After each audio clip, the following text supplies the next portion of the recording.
नजरे सामने बेटा, 16x² प्लस y² बराबर 48 और x गुना y बराबर 2। अब तुम ही बताओ, x गुना y 2 है, अगर नंबर सोचे भी तो आंसर दिमाग में 1 और 2 ही तो आएगा,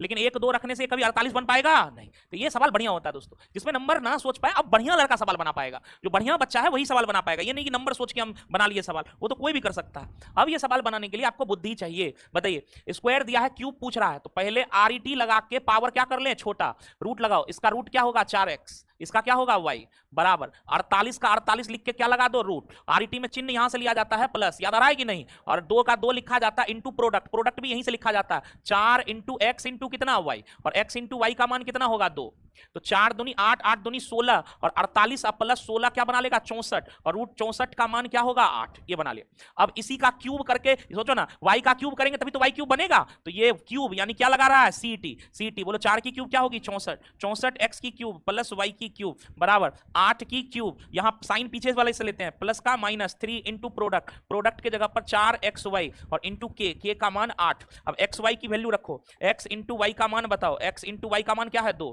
तो बोलो 8 की क्यूब 512, 8 दूनी 16 और 16 चौके 64 और 64 तिया 100 कितना 92,